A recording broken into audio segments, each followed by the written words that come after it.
Hi guys, Pete here from portablemonkey.com. I have here the Acer Aspire One 751, an 11.6-inch mini notebook from Acer, which is actually the first of these cheap atom-powered 11.6-inch sized mini notebooks to hit the market. There'll be a couple of others following this, like the Asus EPC 1101HA, but for now, back to this. This is available in several models with either Windows XP Home or Vista Home Basic, and of course you'll want XP on this as that runs the best and fastest, and it either comes with a 3-cell or 6-cell battery.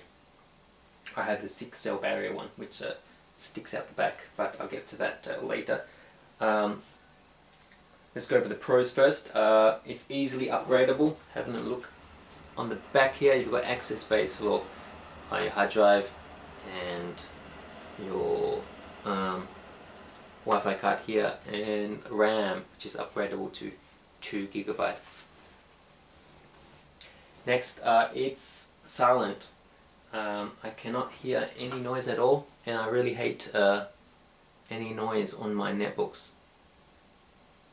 And if I put my ear right up to the keyboard, then I can barely hear, I can slightly hear some noise coming from the hard drive, the whirring and slight clicking noise, but that's only when I put my ear right up to the keyboard.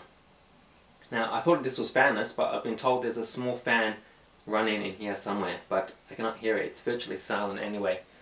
Next, the bright display. It is very bright. I think it's 200 nits. And of course it's a high resolution display, 1366 by 768 pixels, which is much more than your average 10-inch netbook, and it's a real pleasure browsing web pages.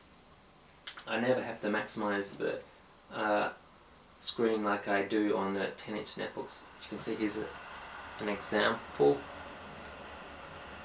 and if I put it in full screen, you can see how much space you get there. So, lots of space. It's a real pleasure browsing. And after that you have the keyboard. Very large keyboard, no wasted space on the sides, and all the keys are full-sized. It's a very good keyboard, much larger than your 10-inch netbook keyboard, and I wouldn't say it's perfect, but it's just really good, easier to type on than a 10-inch netbook. And the sound, it has excellent sound quality coming from the speakers located here and here. Probably one of the best speakers I've heard on a netbook or mini notebook. It's right up there with the top. Let me just show you an example. I probably cannot convey the quality through a YouTube video, but at least I can try. Okay. So, there we go. And speakers here.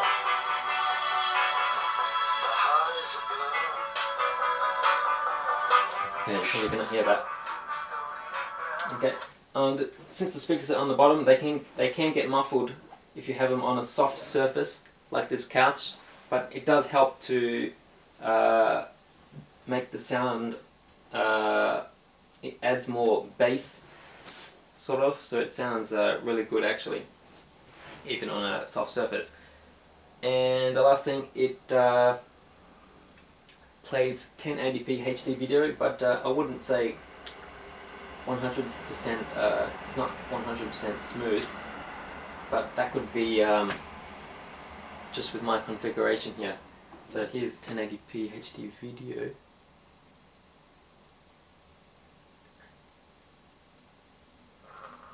Okay, there's something wrong with my sound, it's crackling.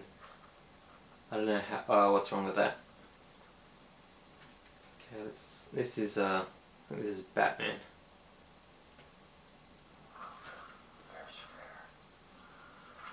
Okay, It's not 100% smooth, but it's a huge improvement over the slideshows you get on other 10-inch netbooks. Okay, could just be running slow because of something I've done, I don't know. But I've seen other people get very smooth playback. Okay, so it can handle 1080p HD video.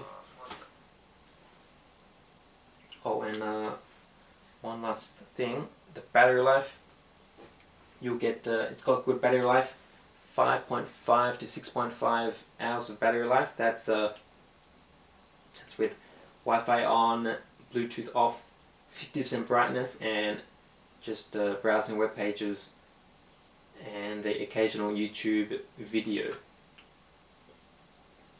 Well, it looks like I'm out of battery. What? Battery? The battery's running out of something. Okay, yes, it's running out of battery. And so I'll just go over the cons now. The very few cons, there's only one major con, but the minor points I have is that it gets very warm on the bottom here, unlike most netbooks. One of the few netbooks that I've seen that gets very hot on the bottom. And the 6-hour battery juts out, as you can see here. Battery juts out. That looks quite ugly. Not integrated well into the design of the netbook. And because of the GMA 500 graphics on board, do not expect to run Linux on this netbook. You're restricted to Windows. So that includes Ubuntu or Jolly Cloud. Don't expect to run those. And of course the major point is the Atom Z520 processor running at 1.3 gigahertz. It makes the machine feel sluggish with whatever you're doing on the netbook compared to a normal desktop computer or even your normal netbook. It can feel quite sluggish, but you can overclock the this mini notebook up to around 1.4, 1.5 gigahertz, I think. But even when I do that, I cannot feel any noticeable speed improvements. So that's about it, really. You've got a whole lot to like about the Acer Aspire One 751. You've got good battery life at 6 hours, excellent sound, one of the best I've heard, large keyboard, you've got bright display, 1366 by 768 pixels. It's easily upgradable, virtually silent, and it can handle 1080p HD video.